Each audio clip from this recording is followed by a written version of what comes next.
Brian coached with us here at Rose from 2012 to 2017 seasons. I actually worked with him on both offense here, and I coached offense, and then when I translated over to being the defensive coordinator. So for a lot of my fans, the reason offensive coaches, the reason I do as many crazy things is because Brian taught me that those are things I should do to hurt offenses. So it's a pleasure. Brian's going to introduce himself right now to you guys. Well, I appreciate you having me, Nick. Yeah, I predate Nick by 1 year at Rose Home, and I was there 2011. Coach Schulkel, the head coach, is there first year. Spent 7 years there, like Nick said. I'm currently offensive line coach at Hampton University in Hampton, Virginia. Prior to Rose Home, and did the GA circuit at Notre Dame, Cincinnati, and Maryland, and got my starting coaching at Hargrave Military Academy, a prep school, which Coach Frunny, our head coach there, is now our head coach here at Hampton, and played at Juniata College. I played Division III football in Pennsylvania. All right, let's get started with the first question. I know you've kind of been sitting in, talking to a few coaches here and there. What is one new trend you think, or it could be something old, obviously. A lot of this stuff was used 10, 15 years ago, and it's kind of coming back. What do you think is one new trend that the defense need to get ready for next year? Whether you guys do it or it's something you've seen in clinics and you've heard a lot of people talk about it. What is one trend you think that's going to come back next year? Well, just in general, I think offense is becoming a little reactive now to the defense, where there was a shift towards more 10 and 11 personnel sets and playing with tempo and playing faster and faster. Now I feel like defense has done a great job of catching up to that. And I know I've talked to you about defensive one-word calls to kind of match tempo and playing the tight front, whatever everybody's calling it, but we get to zero, some variation of zero with four techs, so that everything gets, so you can jam up the box and send everything out to your nickel and your perimeter players. I feel like now offenses are condensing things back now, whether it be from 10 and 11 playing bunch sets, or in playing with more tight ends, playing more 12 personnel, 2 tight end sets, and some 21 personnel sets as a reaction to seeing the tight front. So, like I said, just bringing things, it's been spread it out, go faster. Now I feel like offenses are, condensing it back in. And that's definitely one thing that we saw this year right off the gate with Mount Union was 11 personnel sets out of, their spread personnel and tight condensed bunch and bash concepts and a bunch of stuff that I'd never seen before. So it's easy the next day when you think about it, but when you haven't, seen it in 5-6 years, it's definitely tough to plan for. So my next question is, as an offensive line guy, obviously as a coordinator, what would you rather see? A team that's multiple front, a lot of movement, but great at one coverage, or a team that is going to sit in one front where you can predict that one front and where it's set to all day long, but they're going to play a lot of different coverages and be great at those guys, or at those coverages? Well, I think you said the right word there. Great. If somebody does a lot of stuff, front and or coverage, and they're not great at it, who cares? They're not going to know how to fit the runs. They're not going to know how to defend the routes. It's really not going to matter. So you're asking to me the question the right way, where have an identity, be great at something, and scheme wise, I'd rather see one coverage over and over than one front, because to me fronts are I don't want to say that fronts are easy, but there's only but so many of them you could do. Because to me, the way I look at fronts, you've got an even front, an odd front, and a bare front. To me, every front can be broken down to one of those three things. So even if you're multiple with the front, it's one of those three things. Coverage-wise, you want to get multiple coverages? There's so many more ways you could be multiple coverage and still be pretty simple, still be pretty sound, because how teams play split field coverages. It might be cloud on one side, quarters on the other. It might be some type of zero on one side and cloud on the other, or however teams want to break it down. they can present many more different looks, still be sound, still be simple, and give your quarterback, some different headaches. So, yeah, like I said, like I know people look at fronts maybe differently than me, but it's even, it's odd, or it's bare, and then from there, how you're going to go attack it. Whether, and I know you talk a lot about the different personnels you'll build those fronts from. Like I said, at the end of the day, we're blocking. You've heard this term, seagulls. Yep. They're just checks on the board. I think that's something as a coordinator too that I overthink. Like, oh, we're doing all this great stuff, and it's people where I like to put different people across the board, not necessarily care that I'm 3 or 4 down. And that's important because that's matchup. Just in terms of scheme and what you want to see. I mean, like I said, it's we're blocked in a certain way, but where you do a good job is okay. We're playing this front, but now my great athlete. I'm sure you talk about Kalen Gardner on here. My guy, your tackle can't block is the guy rushing. So yeah, no, and I think sometimes defense get lucky. You can MA a coverage, and this, and we've talked about this a bunch. Is a defense can MA and get a sack or an interception, a tackle for loss, and an offensive lineman MAs.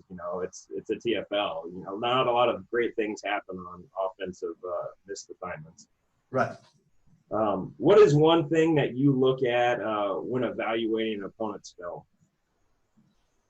Well, the first thing looking at is alignments. I mean, I guess that's 11 things, but just how do they line up? And I know that's probably a very, very simple answer, but are their alignments going to tell what they're doing? Just starting with the wide copy, it's the depth of their safeties, the depth of their corners, the leverage inside or outside of those guys. Is that giving away what they're doing? Can we manipulate that?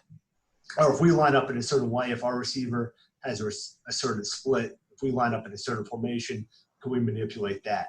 Then taking it down, what's the alignment of the linebackers? What's their depth? The guy's always at 5, but when he blitzes, he's at 3 or 4, part of alignment to me is stance as well. Hey, this linebacker is always in a balanced stance, but when he's blitzing, he's got his inside foot up. Whatever it might be. Same thing with the D line. They're going to play a 3 tech with his hand on our guards, his inside hand on our guard's outside foot. But when he's going inside, he's going to get eye to eye with the guy. So not just the alignment of, hey, he's a 3 tech, he's a 5 tech, but within that, what type of shade is it exactly? That's something we try to replicate in scouts and everything. We try to make sure that we're telling our guys what the alignments are, what they're looking for, how that could be a tell, and then during the week trying to replicate that. So, like I said, alignment and within alignment, it's the depth they're playing in, the width they're playing in, and then the stance. What hand they put down, what foot's back if there is one. What is the minimum threshold or percentage that you would think, like, where you're like, hey, these guys do this 70% of the time, this is what I think we're getting? Like, what is your minimum threshold percentage? Do you have something like that with alignment? Well, to me, when I look at, I look at reports, but I don't necessarily memorize the numbers. What I mean by that is I'm not going to know, hey, on 2nd and 8, they're going to be 30% cover 4, 30% cover 3, whatever. We're just looking for general trends and throwing out the outliers. You have to pay attention to the outliers a little bit because you want to be prepared for some type of exotic blitz or whatever. But you just want to get a general feel for, okay, this is who they are. And the more you drill down, the more you can find out why they're doing that. Like you gave the example of somebody 70% something. That's a pretty good example of what they want to be. Okay, so really we got to study that 30%. What's got them out of that base school, and then sometimes it's just they are adding variety. They've looked at their cell scout. They know they're probably the week before we're 80-90% playing cover 4 or whatever in this area of the field. So they're adding some variation. Because to me, the good offenses, good defenses, know what they do, and they have strong tendencies, but you don't want it to be 100% necessarily. So like I said, we're really looking at that 30%. Okay, why is that there? Well, okay, it was all 12 personnel snaps. Okay, so we know they're a cover 4 team, but if we give them 12, it's going to be cover 3. Or that 30% is all from when they played Hanover. It's all from, okay, that was a game plan for them because they had a certain type of guy. So, like I said, I don't know. I don't have necessarily what a number is. I mean, I'm just going to look at the biggest number, and it's got to be, 50, 60, 70%, something like that, to understand, okay, this is their base, this is their core, and then really studying, okay, what that next chunk or chunks, what are they? Why? And that's nice too, I guess, on game day for an offense. And obviously coaching with you, like this is what we're expecting, that we're going to get an over front cover 4. Now game day shows up and it's an under cover 3. Like, okay, well, we probably need to change the whole, not the whole thing, but we probably need to change some of our calls because it was constructed for an over cover 4 team, and we're seeing something on game day. Right. Game day. What is your thoughts? And obviously, I know these a little bit. Just your general thoughts on tempo, things you like, things you don't like. When we're at Rose-Hulman, we're running the most plays in the country, more than Oregon in their heyday. So what's your thoughts on tempo? Well, I mean, we want tempo to be a weapon, we want to play, we want to have the ability to play fast. Because it's hard to me to speed up. What I mean by that, it's hard, and I've done it both ways. Been a huddle operation where, okay, now we got to install the 2-minute package, and to me, it's hard to get your communication down, get your guys to play at that tempo when you're trying to speed up. But when you start off, okay, our default is fast. To me, it's easy to get into some other tempos, and early on, 2010 was at Cincinnati. We were tempo then, and when we first got to Rose-Hulman, we were kind of the outlier. Like a lot of teams were huddling, and if they were no huddle, they were a look over team. Weren't trying to play ultra fast. So to me, we were a little bit different. Now, more and more people are going no huddle. As I mentioned before, defenses are kind of catching up to it. I feel like just lining up. Just lining up the same way every time, defenses kind of have caught up to that. Like I mentioned before, I know a lot of defensive got rid of the wristband, and now they're one word calling it themselves. So having the ability to change the tempos is important. To be able to go fast as your base, but to be able to throw a curveball in where we're going to line up fast and then not snap it. Like freeze the defense. Now we can look over, get a new call in. Auburn does a nice job with the sugar huddle, or what do they call it, fire drill, where you're constantly changing the picture for the defense. Because to me, that's what gives the defense an issue, when they have to quickly determine what you're in, get their call, and go. So the more comfortable they are with how you're operating, the more they understand that, hey, it's a tempo team. Okay, we got to get our calls in quick. We're good. But they're all super fast right here. Now they slow down and do this weird huddle thing. Now they'll line up fast and not snap it. Now defense is kind of off balance. So to me, it's just having your base operation of, you want to play fast, make the game a test of conditioning. Make that part a factor. But then also just having things built in where, okay, now we can throw a curveball. It's like being a good pitcher. Like, we want to bring the fastball the majority of the time, but you got to have a good off speed, just keep defenses off balance.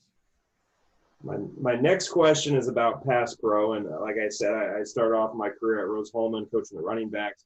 So this was a majority of me on Vizio, making all these blitzes, going into this, me, Coach White, Coach Sobel, sitting down, watching all the blitzes, trying to come up with a pass plan. So just give us one factor what helps you determine a pass pro plan for, you know, a given week?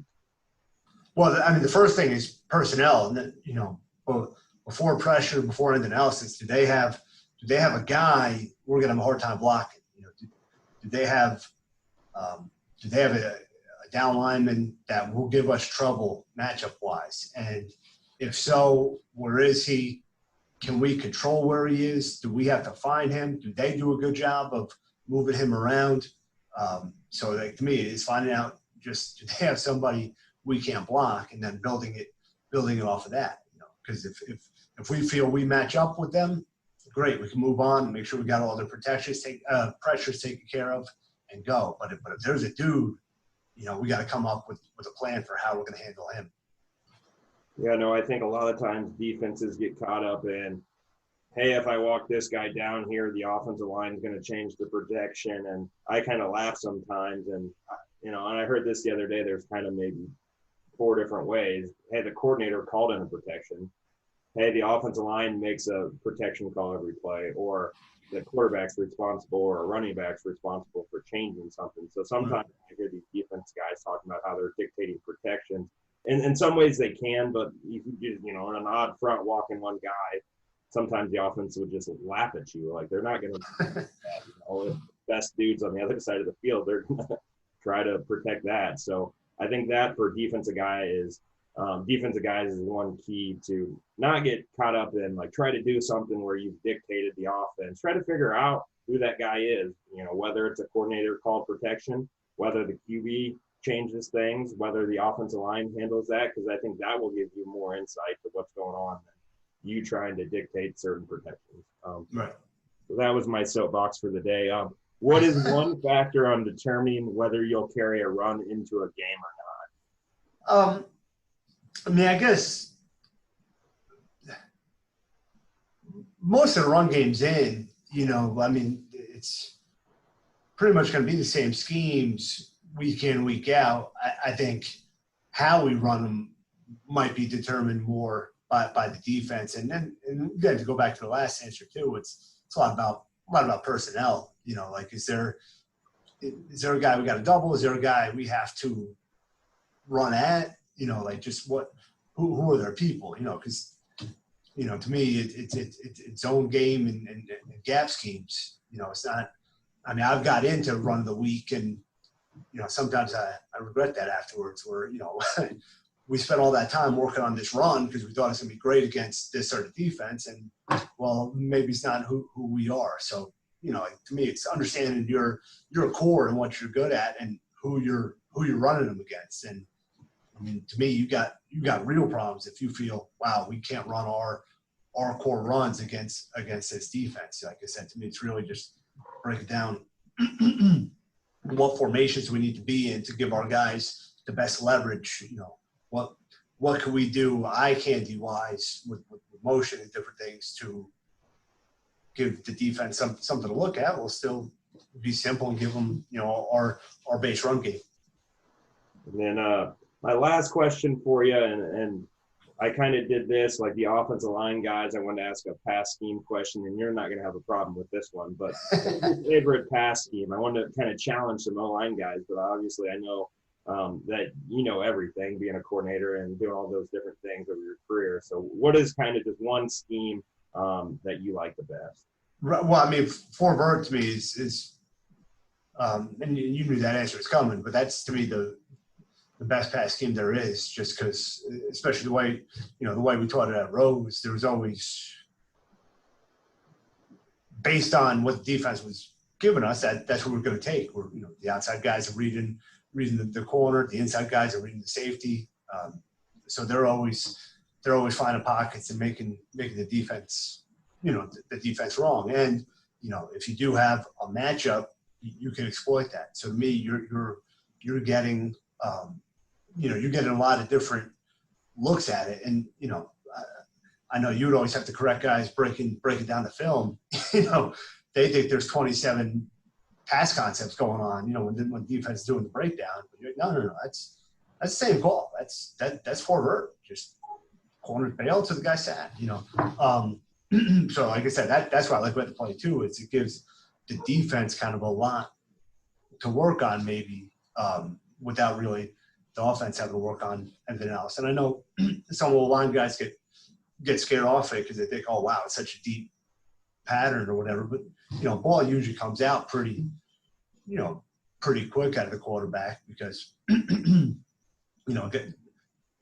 he's reading the defense too. Guys are going to find pockets and, quarterback will get it out of his hand pretty quick. Yeah, that's always my favorite time when the GA is breaking down 4 verts and he's like, Coach, they run a lot of 3 verticals and a comeback, or they'll run 2 verticals and a dig, or they'll run 2 verticals and a dig, or 2 comebacks and 2 verticals. And I'm like, that's just called 4 verticals, man. And teaching the understanding of why the offense did that, I think is key to being a successful, obviously, offense or defensive coach. If you know what the other side's trying to accomplish, you can help yourself out. And then the last thing we'll ask here is just talk about where you're at currently a little bit, and then what areas you recruit. Hampton University, like I said, in Hampton, Virginia, one of the most prestigious HBCUs in the country. We're in the Big South Conference, which is really, really good league, really competitive league. I'm the recruit coordinator here, so I'll recruit guys who are not from necessarily our core areas, but then my core areas here. We all have a part of the 757. Like I said, we're a really good football area here. So as a coaching staff, we all have that split up. So we'll have a part of that. And then I'll recruit. We've got 3 coaches in the North Virginia area. So I've got kind of the northwest suburbs and then all the way out towards Winchester, Virginia, and then the eastern part of Maryland, from Baltimore over to the Eastern Shore, and then New Jersey. Awesome. I appreciate you coming on. Is there contact information if someone wants to get a hold of you? Just Twitter's the best way, at Coach White _HU. Awesome. Thanks for coming on, and good luck next season.